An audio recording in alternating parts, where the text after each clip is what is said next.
very absolutely, and that's very interesting. So, how does it deal with things in regards to what actually happens, so to speak? Because again, let's say there are going to be certain events which are more difficult to track down the origins of, or what actually happened, who was behind it, and so forth. Are there any clues here hidden in regards to who or what might be behind an event? We have some of that, but it's not an area I've ever pursued, more due to lack of time and the pressures of other chores than any other reason. So it's not like I was particularly afraid to go and look at that, but it was never particularly a personally profitable or a pleasing kind of a road to go down, if you understand what I'm saying. And there's so many events that are pressing on us. And gathering the data, you have to understand that our data is actually sliced at the broad level into two categories. What we determine, or what we call emotionally building or tension building language, and emotionally releasing language. But within those categories, sliced a different way, all of the data falls into groups that we call immediacy, short-term, or longer-term values. And the immediacy values are where we get all of the really interesting detail that provide us a really substantial number of our hits. The problem is that the immediacy data is effective from about 3 days from when we find it out to about 3 weeks. So just the interpretation, just the gathering and then the interpretation process means that frequently we'll see stuff in the immediacy data, but it's already occurred. And of course, there's no point in forecasting something that's already happened. That's right. So what we do then is call it racing time. And it becomes rather stress-filled and pressure-filled to try and plow through all the immediacy data in a timely manner and get a report out. But it has yielded some just spectacular things, such as the immediacy data was responsible for our forecast 3 days before the Olympics in Greece a few years back, that the Greek Olympic team would suffer some accidents. Sure enough, they had a motorcycle accident of two of their best athletes just hours before the opening of the game the next day, that kind of a deal.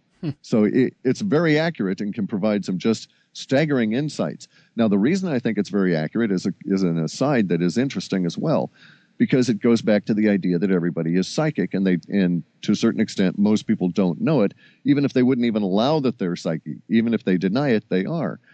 But the issue is that the more they are unaware of their psychic ability, probably, in my mind, their ability to reach further out into time is reduced. So I think most of our immediacy data comes from these people that really are unaware of their own psychic ability. They're going about their daily lives and they're just leaking this information out on the internet, not knowing about it, but it doesn't look out very far into the future. Make sense? Yeah, and would you also say then that the bigger of an event, meaning the more emotional impact or resonance, if I can use that word, so an event will have, and tension building consequently, do you think that it will be easier to predict such an event even though it's further into the future? That is just the way it worked out, as a matter of fact. And you've hit on what we call the George Ure postulate. Now, George Ure ran an economics site that I read because he's a very good writer. And I just used to read it rather haphazardly up until about 1999, when everybody started really getting focused on economics. Now, at that point, I'd already abandoned the idea of using my software approach to forecast the market because I was too intrigued about all of these other psychic impressions that were coming through and was trying to sort out in my mind what I was really getting back in the way of the data. But at some point in the year 2001, I think it was perhaps June or so, I contacted George Ure and I told him, look, I've got all this data that suggests we're going to hit this tipping point. And the tipping point is going to mean that everybody on the planet is going to live their lives differently after the tipping point. And I've got some data here that sort of half-assed describes it. And I think that this thing will hit in the next 90 days. And I also told him at that time that I think the most probable point is that it'll hit within the first 15 of those 90 days, and that the potential for it to hit will trail off in those 90 days. This is a key part for me because what I was getting to is this idea of sort of a feedback loop. It turns out that I was forecasting the tipping point that occurred emotionally with the attacks on 9/11. Mm-hmm. But because of the way I had my mathematics, I thought it would happen in earlier part of summer. If I had reversed my math, I would have seen that the weighted potential would have been in the last 15 days of that 90 days, which would have gotten me in the framework of the 1st of September to the 15th, and I would have been bang on, so to speak, no pun intended, on that particular day. Now, we've used that feedback approach to develop, as the words appear, we're able to refine the emotions and put them back into the lexicon, and we call it tuning the lexicon, and it gets rather intense. But getting back to the George Ure postulate, George was brought into the project at that point because we posted this on his site, and he's maintained it at his site at urbansurvival.com ever since our original posting in June or July of that year. And he has maintained a historical record of our forecast because my goal was always to be intellectually honest about this. I didn't know where it would lead, but there was no point in trying to fudge the numbers or make it something that it wasn't. And I really wanted it. It was very tedious to do, and I kind of really wanted it to crap out on me if it was going to. So what I do, though, is the Ure postulate, getting back to that, George noticed over the course of 2001 and 2002, as we were discussing all of the data coming on in, because he was quite fascinated, that there was a tendency for these longer range things to show up months in advance, as if you will, sort of a little trickle, and then gradually build over time until we could get a better focus on them. So indeed, you're quite correct. The longer term, or the larger the emotional impact, the further out ahead of it we will see that event. In terms of 9/11 then, could you, or did you guys find out what actually was going to happen, or was it more that this will be a big emotional resonance here, but we don't know exactly where or what will happen? Or can you find out more details at that point when you see something coming, so to speak, on the horizon?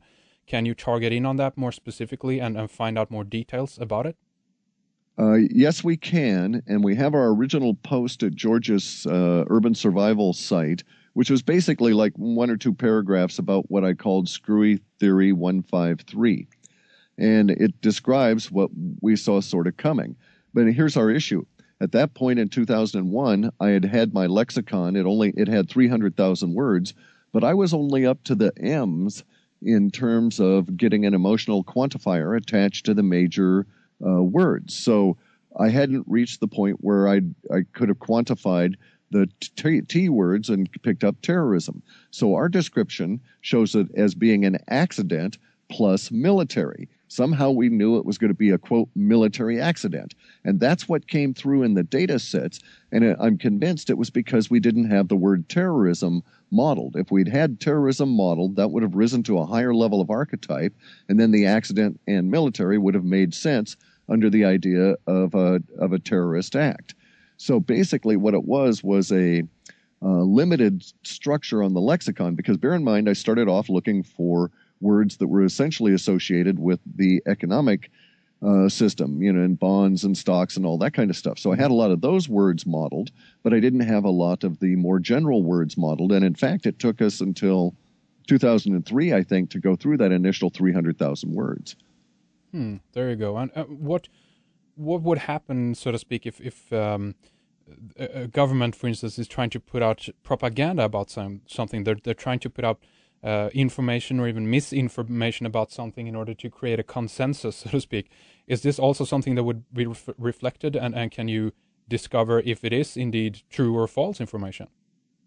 Well, we can see if it's true or false information, but we don't really ever go there. We do indeed see what we call memering, where the government is engineering a meme or thought virus, or let's not say government. The powers that be is an easier and better description. Right. Even though indeed their arm in getting it out might be the government, more often than not, it's the propagandic mainstream press. But the point is well taken, and that is that the government can indeed engineer thought viruses that they wish to have sweep through the population at large, and they do it all the time. From our viewpoint, the factual value of the position that they're taking is neither here nor there. It is this rather forceful, if you will. Let me put it this way. When a memering episode occurs, the number of words being used is limited, and it has a shock value through the data that is easily seen within our both visual representation and within the emotional sums, because of the limited number of words. So it's like they take a limited number of talking point words, and their propaganda arm just use them over and over and over and over and over again, and we get this emotional spike, if you will, that's very easy to pick out. Very interesting. And considering the background in regards to watching the money market and so forth, could you guys see anything in regards to the financial crash or whatever we want to call it that actually began about over a year ago now? Oh, sure. Yeah. We were actually ahead of things on the very first time I used that to any effect was actually in the year 2000. As a former Microsoft Consulting Services subcontractor, I had put some of the money I had made from them and purchased a few Microsoft stock, like 40 shares or something. Anyway, I used the software, and it said, basically it said, bad things are coming. So I sold all of the Microsoft stock.